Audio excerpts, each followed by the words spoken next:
All right, ready to dive in. We're tackling this whole divine doctrine versus human ideas thing today. Yeah, digging into that. Found some reflections on thickshades.com that really got me thinking. Like, are there really eternal truths out there?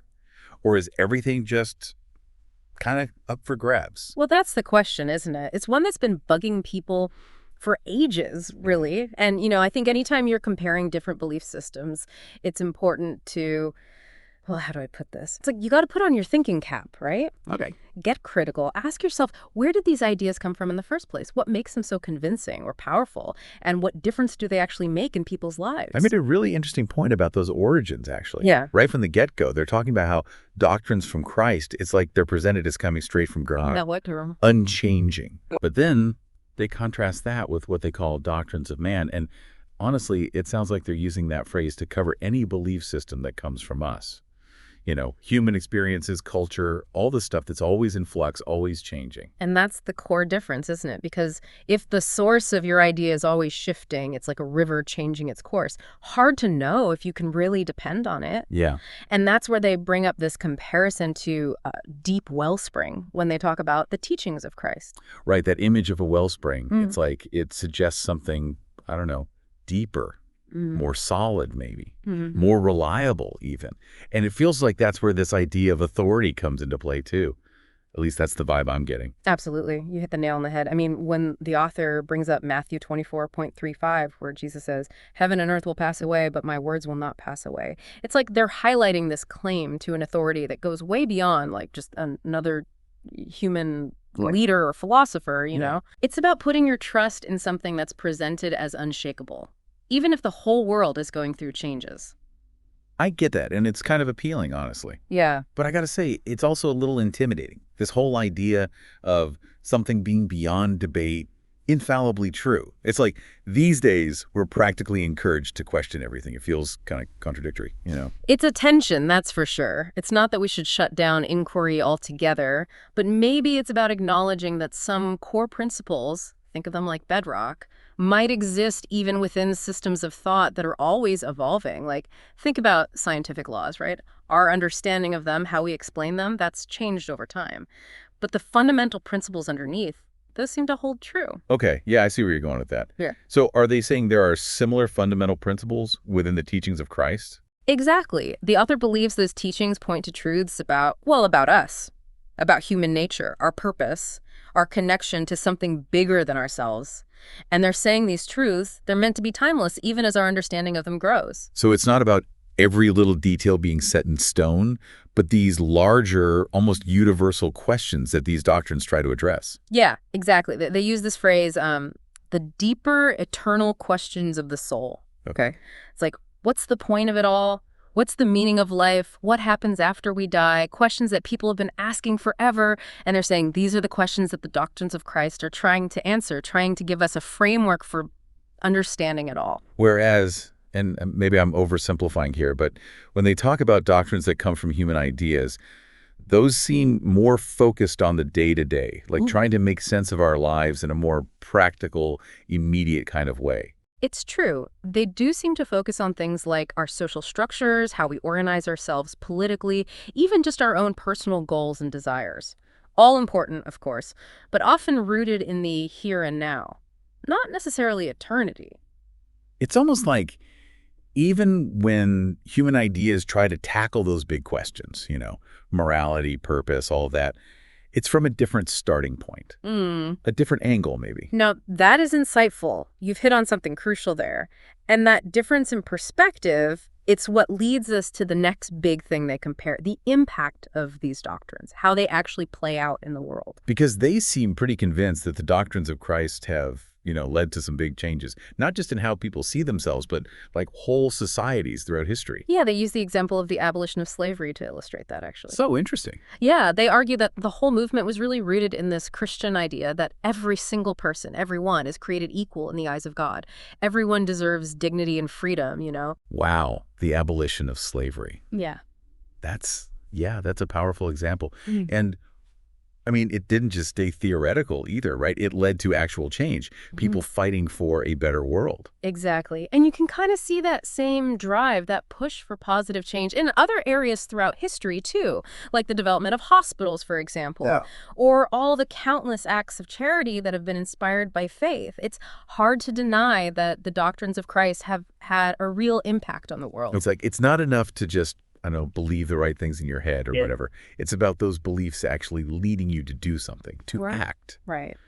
But, and maybe this is a total jump here, but it makes me think of that other side of things we were talking about earlier, the whole infallibility thing. That word always throws me off a little. It's like perfect, untouchable. How does that even work in real life, you know? It's definitely one of the tougher ideas to wrap your head around. And remember, they're coming from this perspective that the teachings of Christ are divine in origin, right? And that's where this idea of infallibility comes in. But at the same time, they're acknowledging that, well, humans are human, right? We're flawed, we mess up, we get things wrong. So it's not like every single interpretation or every single time someone tries to put those teachings into practice, it's automatically perfect. Right, exactly. Think of it like a sculptor working with a block of marble. The marble itself might be flawless, perfect, right?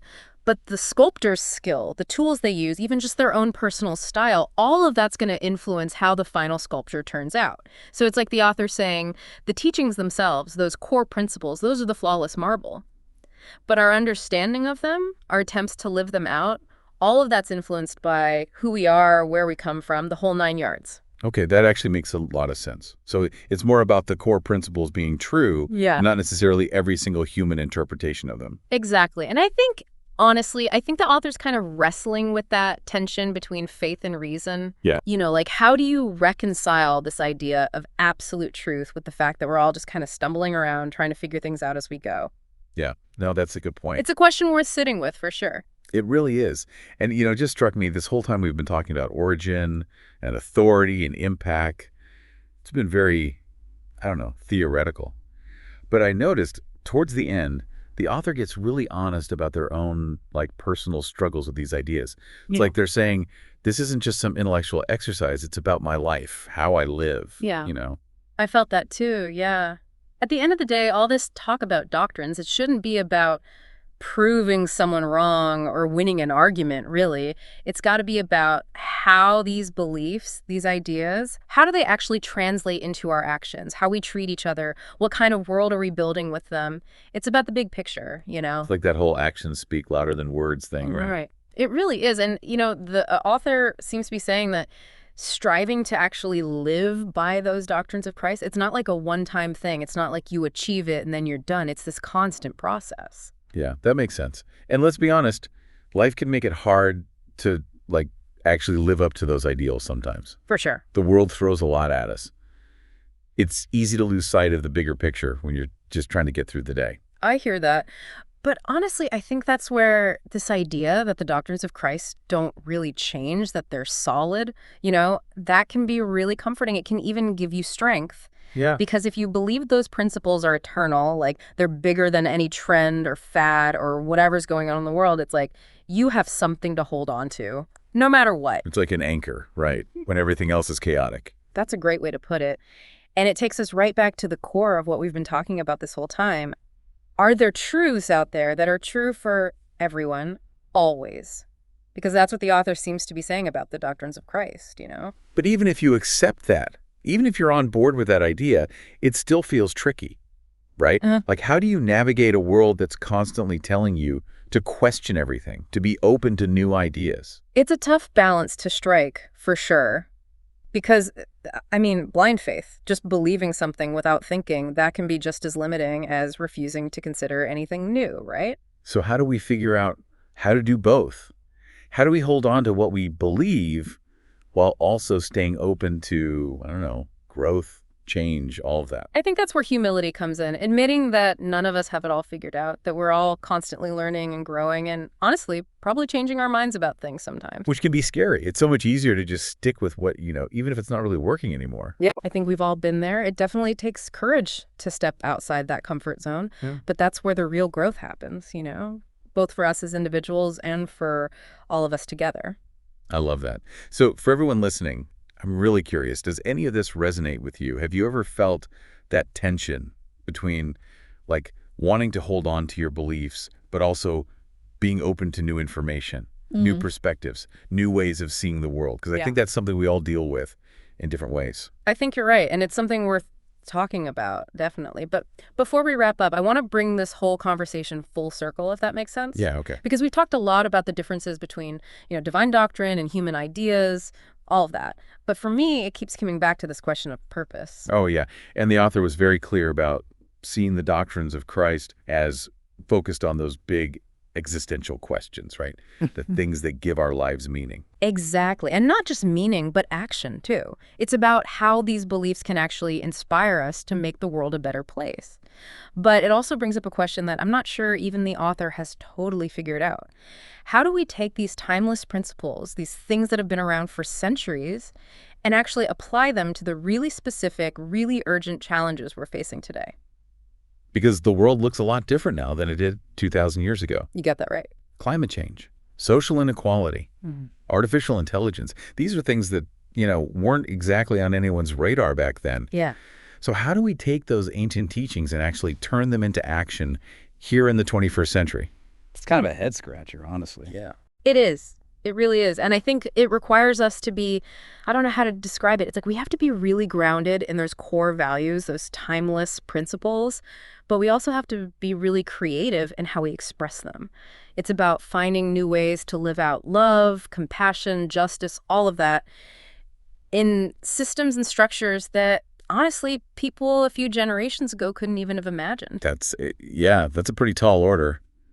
But man, it feels important. More important now than ever, maybe. It does, doesn't it? And maybe, just maybe, if we can find a way to bridge that gap, to connect those timeless principles with the realities of the world we're living in right now, maybe we'll find solutions we haven't even dreamed of yet. And I think that's what this whole deep dive is all about. Asking the big questions, exploring different perspectives, and hopefully, coming out on the other side with a little more wisdom, a little more understanding, and maybe, just maybe, a little more hope for the future. Couldn't have said it better myself. So until next time, keep diving deep, everybody. And keep those minds engaged.